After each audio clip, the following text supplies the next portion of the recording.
আসসালামু আলাইকুম, সবাইকে শুভেচ্ছা জানাচ্ছি। মাসুম মাহবুব দেখছেন ওপেন দাস ইউটিউব চ্যানেল এবং Masum Mahbub Facebook page. God bless you. কে বলেছেন? Donald Trump. ডোনাল্ড ট্রাম্পের খুব চমৎকার একটি ট্রুথ অ্যাকাউন্টে বক্তব্য পেলাম। কি বলেছেন জানেন? তিনি বলেছেন, আমেরিকা, ইসরায়েল, ইরানের জন্য সৃষ্টিকর্তা মঙ্গল করুন। ডোনাল্ড ট্রাম্প বলেছেন, আমেরিকা, ইসরায়েল এবং ইরানের জন্য সৃষ্টিকর্তা মঙ্গল। তিনজন মিলে যুদ্ধ করলো, যুদ্ধ শেষে তিনজনের জন্য ডোনাল্ড ট্রাম্প শুভকামনা জানালো চমৎকার ভাবে। দর্শক যারা লাইভে ঢুকেছেন, এখনো অনেকেই হয়তোবা ওয়েটে আছেন। খুব ইন্টারেস্টিং কিছু খবর আছে আজকের এই লাইভ সেশনে। এবং যুদ্ধ কি বন্ধ হলো? ডোনাল্ড ট্রাম্পের পক্ষ থেকে কি বার্তা দেয়া হলো? ইসরায়েল এবং ইরান কি যুদ্ধবিরতি মেনে নিল? রাতে ইরানের উপর এই 12 দিনের যুদ্ধে সবচেয়ে বড় আঘাতটি ইসরায়েল করল। ইরান কি পাল্টা জবাব দিতে পেরেছে? কাতারে আক্রমণের পর, মানে কাতারে মার্কিন বেজে আক্রমণের পর আমেরিকা কি পাল্টা জবাব দিল? ইরান কি ভয় পেয়ে গেছে, নাকি ইরান একটি ফ্রেন্ডশিপ ম্যাচ খেললো দুটো দেশের সাথে? এই লড়াইতে বা এই যুদ্ধে আসলে শেষ পর্যন্ত কারা জয়ী হয়েছে? এই প্রশ্নগুলো আপনাদের আমি জানি।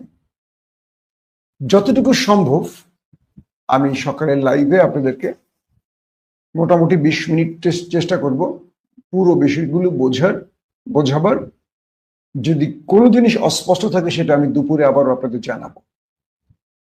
আসেন আমি একটা একটা করে আপনাদের খবরগুলো দেওয়ার চেষ্টা করছি। প্রথম কথা হলো, ডোনাল্ড ট্রাম্প মধ্যরাতে, মানে আমাদের দেশের মধ্যরাতে একটি সোশ্যাল অ্যাকাউন্টে জানালেন যে যুদ্ধবিরতি ঘোষণা করা হলো ইরান এবং দখলদার দেশের মধ্যে। কিন্তু দুই দেশের পক্ষ থেকে এই ব্যাপারে কোনো বক্তব্য আসেনি, না দখলদারদের পক্ষ থেকে না ইরানের পক্ষ থেকে। ডোনাল্ড ট্রাম্পের বক্তব্যের পরপরই আমরা দেখলাম ইরানের পররাষ্ট্রমন্ত্রী মিস্টার আব্বাস আরাকচির একটি বক্তব্য এসছে এবং সেটিকে আল জাজিরা রিপোর্ট আকারে তুলে ধরেছে। ইরানের পররাষ্ট্রমন্ত্রী আব্বাস আরাকচি জানিয়েছেন, ইসরায়েলের সঙ্গে এখন পর্যন্ত কোনো যুদ্ধবিরতি চুক্তি হয়নি। ইরানের স্থানীয় সময় মঙ্গলবার ভোর 4টায় তিনি এই কথা জানান। ইরানের পররাষ্ট্রমন্ত্রী আরাকচি আরো বলেছেন, ইসরায়েল যদি তার অবৈধ আগ্রাসন বন্ধ করে, খেয়াল করবেন, দখলদাররা যদি তার অবৈধ আগ্রাসন বন্ধ করে তাহলে ইরানও পাল্টা হামলা বন্ধ করবে। এটি কিন্তু যুদ্ধবিরতির একটি ইঙ্গিত। যদি দখলদাররা ইরানে আক্রমণ বন্ধ করে তাহলে ইরানও আক্রমণ বন্ধ করবে। আমরা এই বক্তব্যটি দ্বারা কি বুঝেছি? তার মানে ইরান যুদ্ধবিরতি চায় যদি দখলদাররা হামলা বন্ধ করে। দর্শক, যুক্তরাষ্ট্রের প্রেসিডেন্ট ডোনাল্ড ট্রাম্প তার সোশ্যাল অ্যাকাউন্টে জানিয়েছেন, ইসরায়েল ও ইরান একটি সম্পূর্ণ ও সর্বাত্মক যুদ্ধবিরতিতে সম্মত হয়েছে। ট্রুথ সোশ্যাল অ্যাকাউন্টে তিনি আরো বলেছেন, প্রথম 12 ঘন্টা ইরান যুদ্ধবিরতি পালন করবে এবং পরবর্তী 12 ঘন্টা অনুসরণ করবে ইসরায়েল। 24 ঘন্টা পূর্ণ হলে এই 12 দিনের যুদ্ধকে আনুষ্ঠানিকভাবে সমাপ্ত ঘোষণা করা হবে।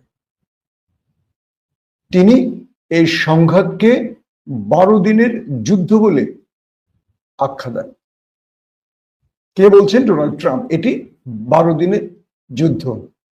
বুঝতে পারছেন?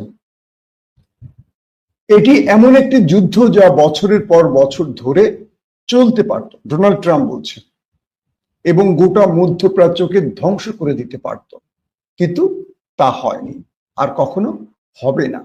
তার মানে আর কখনো এই দুটো দেশ এরকম যুদ্ধে নাও জড়াতে পারে বা জড়াবে না, এমনটি বলছে। যদিও ট্রাম্পের ঘোষণায় উত্তেজনা প্রশমনের ইঙ্গিত পাওয়া যাচ্ছে, তবে এখন পর্যন্ত ইসরায়েল বা ইরান কোনো পক্ষই যুদ্ধবিরতির বিষয়টি আনুষ্ঠানিকভাবে নিশ্চিত করেনি। ট্রাম্প যখন এই ঘোষণাটি দিয়েছেন, এখানে একটা খেলা তৈরি করেছেন। আমি একটু আপনাদের বুঝিয়ে বলি, আল জাজিরার রিপোর্টই আমি আপনাদেরকে শোনালাম, একটু আমি আপনাদের বুঝিয়ে বলি। ডোনাল্ড ট্রাম্প এই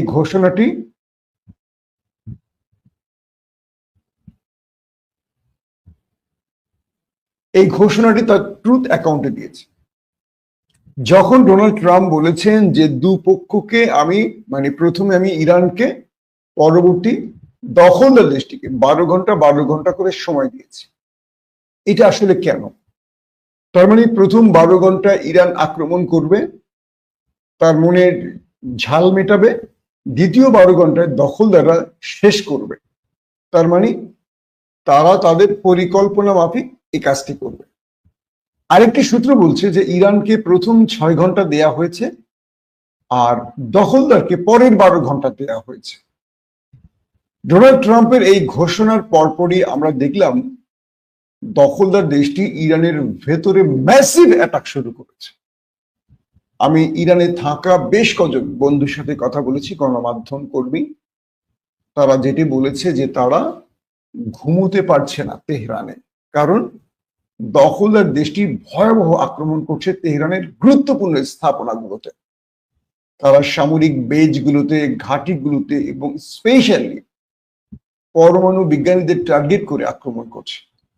সর্বশেষ একটি খবর পেলাম, আরেকজন পরমাণু বিজ্ঞানী এবং তার সন্তানকে একটি বাসায় আক্রমণ করে হত্যা করেছে।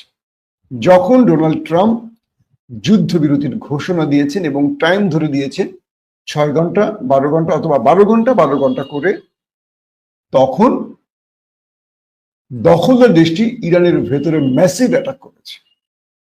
এবং তারা বলছে যে ইরানের জনগণ, যাদের সাথে আমি টেলিফোনে কথা বলেছি, তারা বলেছেন যে 12 দিনের এই লড়াইতে ইসরায়েল যত বড়, একদম প্রথম 13 তারিখ থেকে যে আক্রমণটি শুরু হয়েছে, যত ম্যাসিভ আকারে, যত বড় আকারে এই আক্রমণটি হয়েছে, শেষ দিনে এই শেষ ঘন্টা 3 থেকে 4 ঘন্টায় সবচেয়ে বড় আক্রমণটি দখলদাররা ইরানের ভেতরে করেছে। এটা কি খেলা নাকি এটা যুদ্ধ? একদিকে ট্রাম্প বলছেন যুদ্ধবিরতি, আরেকদিকে দখলদাররা ইরানের ভেতরে বিশাল আকারে অ্যাটাক করছে।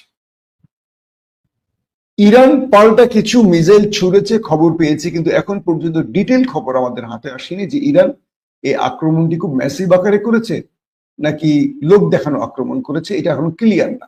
তবে কিছু কিছু সূত্র বলেছে যে ইরানও পাল্টা ভালোই আক্রমণ করেছে। সেই সূত্রগুলো কতটুকু কনফার্ম তথ্য দিয়েছে, এটা আমরা হয়তো আজকে আরো কয়েক ঘন্টা পরই আপডেট খবরগুলো পাবো। কারণ ইরানের ভেতরে যখন ম্যাসিভ আক্রমণ চলছিল, তখন অনেকভাবেই তাদের সাথে আমরা যোগাযোগ করতে পারছিলাম না। ইন্টারনেটগত জটিলতা তৈরি হয়েছে, জিপিএস সিস্টেমের বিঘ্ন ঘটেছে, নানান রকম প্রতিবন্ধকতার জন্য আমরা আসলে সব সত্য খবরগুলো নিতে পারি না। তো এই ক্ষেত্রে আমরা এখনো পুরোপুরি খবরগুলো পাইনি। আসেন, আমি এখানে আবার আসবো, আরো অনেক গুরুত্বপূর্ণ খবর আছে, আরো কয়েকটা গুরুত্বপূর্ণ খবর দিয়ে আবার এখানে আসবে। ইরান কালকে কাতারে মার্কিন বেজকে টার্গেট করেছে।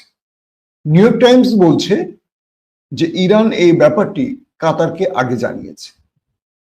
কাতারকে জানাবার পর কাতারের মধ্যস্থতায় এটি আমেরিকাকে বা হোয়াইট হাউসকে জানানো হয়েছে যে কাতারে মার্কিন আল উদাইদ মার্কিন ঘাঁটিতে অ্যাটাক হবে। সেই হিসেবে 10,000-এর মতো মার্কিন সেনা তাদের সেই বেজ থেকে নিরাপদ দূরত্বে সরিয়ে নিয়েছে এবং কাতার তার এয়ার স্পেসকে ওই সময়ের জন্য এই আক্রমণের আগ পর্যন্ত এটাকে স্টপ করে দিয়েছে। অর্থাৎ আকাশ কোনো বিমান চলাচল করতে পারবে না। যে বিমানগুলো এসছে কাতারে, সেগুলো ফেরত গেছে। এরপর আমরা দেখলাম যে ইরান 14টি মিসাইল মারলো এই বেজকে টার্গেট করে। যদিও প্রথমে গণমাধ্যম বলেছিল যে 6টি ব্যালিস্টিক, মাঝারি এবং কয়েক ধরনের মিসাইল মেরেছে, পরবর্তী মার্কিন প্রশাসনের একটি বক্তব্যে জানা গেছে ইরান 14টি মিসাইল মেরেছে, কারণ আমেরিকা ইরানের 3টি বেজকে টার্গেট করে 14টি বাংকার ব্লাস্টার বা টোমাহক বোমা ছুড়েছে। তো ইরানের সেম 14টি ব্যালিস্টিক মিসাইল মেরেছে এই মার্কিন ঘাঁটিকে লক্ষ্য করে। কাতার সরকার বলেছে তারা অধিকাংশগুলোকে ইন্টারসেপ্ট করেছে, একটি আঘাত করেছে। আর কাতারের আরেকটি সূত্র বলছে মোট 19টি মিসাইল ইরান মেরেছে, 18টি ইন্টারসেপ্ট হয়েছে, একটি আঘাত করেছে। আমি দুটো তথ্য দিলাম যেহেতু গণমাধ্যম থেকে নিয়েছি এই খবরগুলো। তো এই পরিস্থিতিতে কাতারের পার্ট শেষ। এর পরপরই মার্কিন প্রেসিডেন্ট ডোনাল্ড ট্রাম্প তার সিচুয়েশন রুমে, জরুরি যে রুম থেকে যুদ্ধকালীন বৈঠকগুলো তিনি করেন এবং যেখান থেকে তিনি মোটামুটি বড় সিদ্ধান্তগুলো নিয়ে থাকেন, সেই মিটিং এ তার জরুরি সেনা প্রধান, নিরাপত্তা প্রধান সহ যাদেরকে তার এই সিচুয়েশন রুমে প্রয়োজন ছিল তাদেরকে কল করে 40 মিনিটের মধ্যে নিয়ে আসেন হোয়াইট হাউসে সেই রুমে। আনার পর গুরুত্বপূর্ণ বৈঠকে বসে। এর মধ্যে খবর আসে ইরাকের মার্কিন বেইজে শক্তিশালী আক্রমণ হয়েছে, সিরিয়াটা তো আমরা প্রথমেই জেনেছি, সিরিয়াতে আক্রমণ হয়েছে, পাশাপাশি বাহরাইন এবং সৌদি আরব আমিরাতে সাইরেন বাজতে শুরু করেছে। অর্থাৎ ইরান কালকে 3টি মার্কিন বেজকে টার্গেট করেছে। এই টার্গেটের ফলে আমেরিকা তারা সিদ্ধান্ত নিয়েছে কি করবে না করবে। সিদ্ধান্ত শেষে যেটি আমরা জেনেছি, যেহেতু আমেরিকার কোনো ক্ষয়ক্ষতি হয়নি, আমেরিকা আর কাতারে কোনো আক্রমণে যাচ্ছে না। এখন বিষয়টা কি তাহলে? বিষয়টা হলো এটা কি ফ্রেন্ডশিপ ম্যাচ ছিল? হ্যাঁ, কারণ আমেরিকা যখন ইরানে বাংকার ব্লাস্টার বোমা ছোড়ে 3টি পারমাণবিক কেন্দ্রকে টার্গেট করে, নাতাঞ্জ, ইস্পাহান এবং ফর্দোতে, তখন এটি আমেরিকা ইরানকে আগে জানিয়েছিল, যে কারণে ইরান তার ইউরেনিয়াম বা জরুরি ইকুইপমেন্ট গুলো সেই পারমাণবিক সাইট থেকে সরিয়ে ফেলতে পেরেছে, মানে ইরান সরিয়ে ফেলেছে। ঠিক ইরান ও কাতারের মাধ্যমে আমেরিকাকে অগ্রিম জানিয়ে দিয়ে এই আক্রমণটি করেছে এবং ইরানও চেয়েছে এটি এখানে যেন কোনো বড় রকম ক্ষয়ক্ষতি না হয়, কারণ এই উত্তেজনা ইরান এখানে শেষ করতে চায়, কারণ দুজনেই ফেস সেভিং অ্যাটাকে গেছে। আমেরিকাও ফেস সেভিং, কাতারও ফেস সেভিং। যেহেতু কাতারের বড় ক্ষতি হয়নি, কাতারও আমেরিকাকে বড় ক্ষতি করবে না, কারণ বড় ক্ষতি করলে যুদ্ধটা বহু ফ্রন্টে ছড়িয়ে পড়বে, যেটা ইরানের এককভাবে সামাল দেওয়া কঠিন হয়ে যাবে। হয়তো বুঝতে পারছেন এই বিষয়টি। এখন আসেন পরের প্রসঙ্গটি কি। যখন সবাই তাকিয়েছিল কাতারে আক্রমণ বা ইরাকে আক্রমণ বা সিরিয়ার মার্কিন বেজে আক্রমণের পর আমেরিকা কি করবে, এরপর গভীর রাতে ডোনাল্ড ট্রাম্পের ট্রুথ অ্যাকাউন্টের এই বক্তব্যটি বলে দেয় যে আমেরিকা এবার যুদ্ধবিরতিতে যেতে চায়। এরপর ডোনাল্ড ট্রাম্প তার বক্তব্য অনুসারে দুটো বক্তব্য পাওয়া গেছে। একটি বক্তব্য বলছে ডোনাল্ড ট্রাম্প কাতারকে প্রস্তাব দেয় যে ইসরায়েল আক্রমণ করেছে ইরানে, ইরানও করেছে, দুই পক্ষকে আক্রমণ করেছে এবং আমরাও যেহেতু করেছি, আমাদেরকেও যেহেতু করেছে, ওকে কাতার তুমি এবার ইরানকে বলো যুদ্ধবিরতিতে রাজি হতে, আমরা যুদ্ধ এখানে শেষ করতে চাই। কাতারের Sheikh Tamim bin Hamad Al Thani, কাতারের আমির, এই বিষয়টি ইরানের কাছে প্রস্তাব আকারে তুলে ধরে।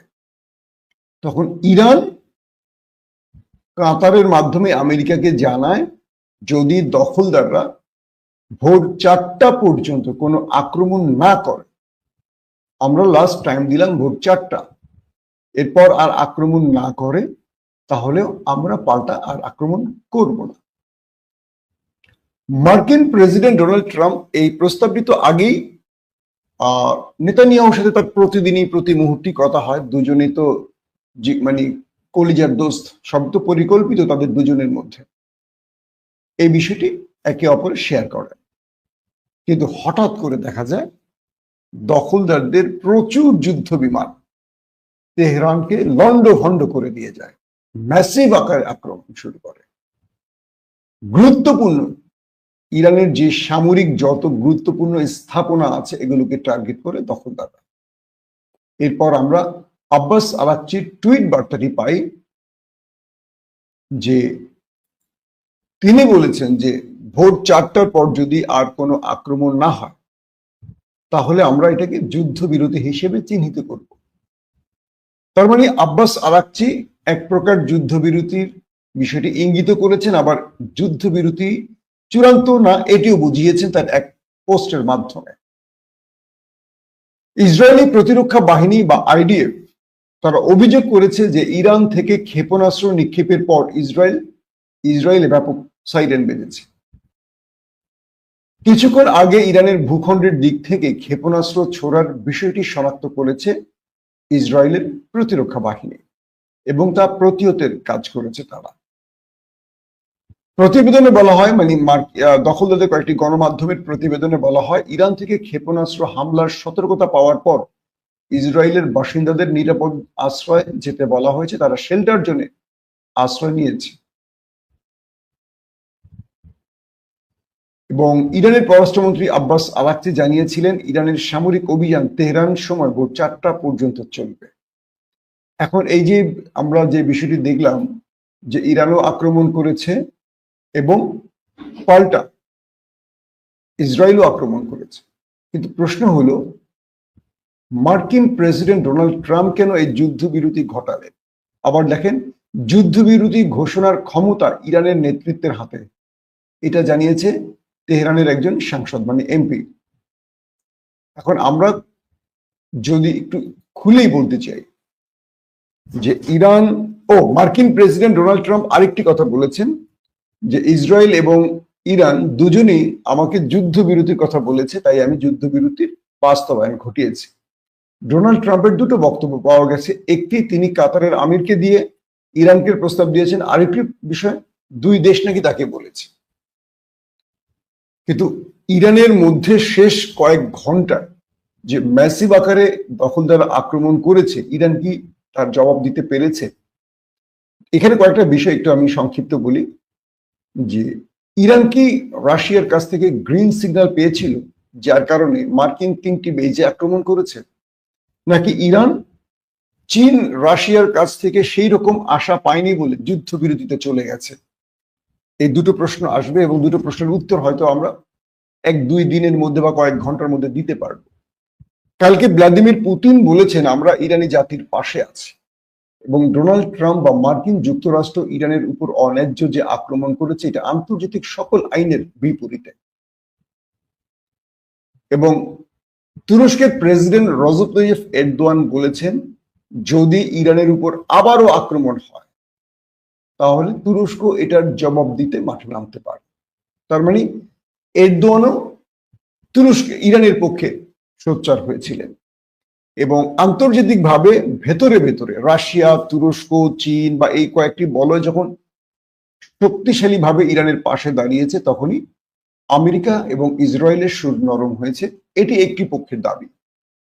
আরেকটি পক্ষের দাবি যে ইরান হরমুজ প্রণালী বন্ধের যে সিদ্ধান্ত নিয়েছিল এখানে চীনের না ছিল, মানে চীন এই ব্যাপারে রাজি না, এবং এতে করে আরব রাষ্ট্রে বা ইউরোপে যারা ইরানের মিত্র বলে চিহ্নিত হচ্ছে বা আস্তে আস্তে মিত্র হচ্ছে তাদেরও না ছিল, যে কারণে ইরান বুঝতে পারছিল যে হরমুজ প্রণালী এই মুহূর্তে বন্ধটা সঠিক হবে না। তো এরকম নানান রকম পর্দার অন্তরালে বিভিন্ন কূটনীতির চাপে ইরানও একটা যুদ্ধবিরতি চাইছিল, দখলদারও যুদ্ধবিরতি চাইছিল। শেষ পর্যন্ত দুই পক্ষের যুদ্ধবিরতির চাওয়ার কারণে যুদ্ধবিরতি হয়েছে। তবে এখন পর্যন্ত ইরানি অফিসিয়ালদের যে বক্তব্য সেখান থেকে বা ইসরায়েলের অফিসিয়ালদের যে বক্তব্য সেখানে কোনো পক্ষই যুদ্ধবিরতির কথা বলেনি। এটা মার্কিন প্রেসিডেন্টের একটি বক্তব্য। আজকের দিনটি খুব ক্রুশিয়াল। আজকের দিনে দুই পক্ষের কোনো পক্ষ যদি কোনো আক্রমণ করে বসে তাহলে এটা আবারও যুদ্ধ ছড়াবে।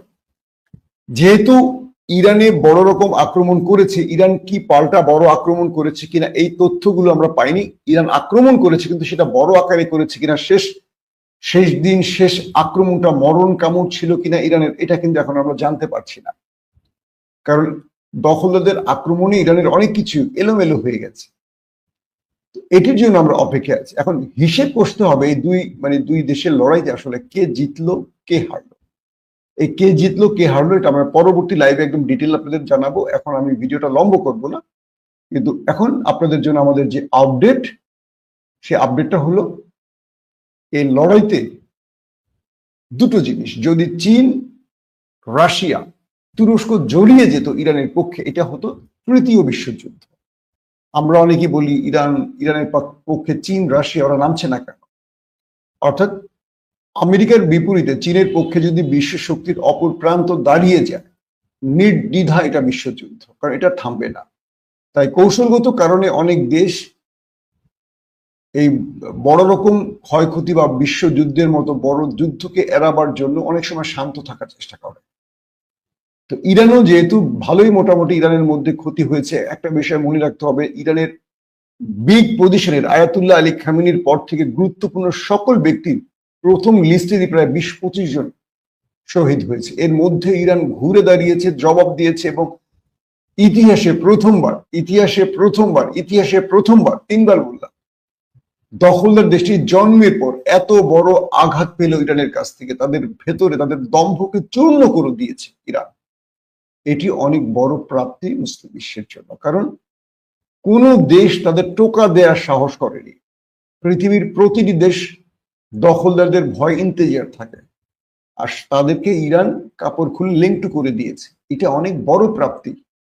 এখন আপনারা যারা চাইছেন যে ইরান ওদেরকে শেষ করে দেয়নি কেন, মাথায় রাখবেন এটা ইসরায়েল না, এটা আমেরিকা।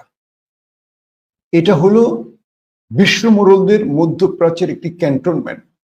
আমেরিকা বেঁচে থাকতে এদেরকে শেষ হতে দেবে না। আর তাই এরা জাতিসংঘকে মানে না, ইউরোপীয় ইউনিয়নকে মানে না, এরা কাউকে মানে না। এরা যখন যা খুশি তাই করে।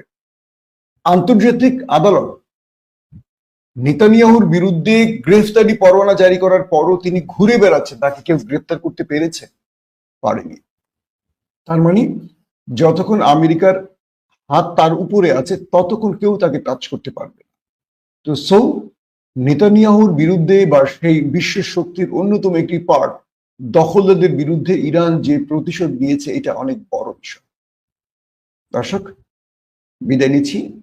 নেক্সট ভিডিওতে আমি আপনাদেরকে আরো অনেক তথ্য দেবার চেষ্টা করব, কে বিজয়ী, এই যুদ্ধে কার কতটুকু ক্ষতি হয়েছে, পাশাপাশি ইরানের কালকে যে আক্রমণ হলো এতে ইরানের কি পরিমাণ ক্ষতি হলো, ইরান পাল্টা কি জবাব দিল, সেই জবাবে তাদের কি ক্ষতি হলো, অথবা এটা কি আদৌ যুদ্ধবিরতি হলো নাকি ডোনাল্ড ট্রাম্পের এটি আরেকটি রাজনীতি বা আরেকটি খেলা, এই বিষয়গুলো আমরা কয়েক ঘন্টার মধ্যে ক্লিয়ার হব, পরিষ্কার হব। আশা করি নেক্সট ভিডিওতে আপনাদের সেই বিষয়গুলো আমরা জানাতে পারবো। এখনকার মতো বিদায় নিচ্ছি। আল্লাহ হাফিজ।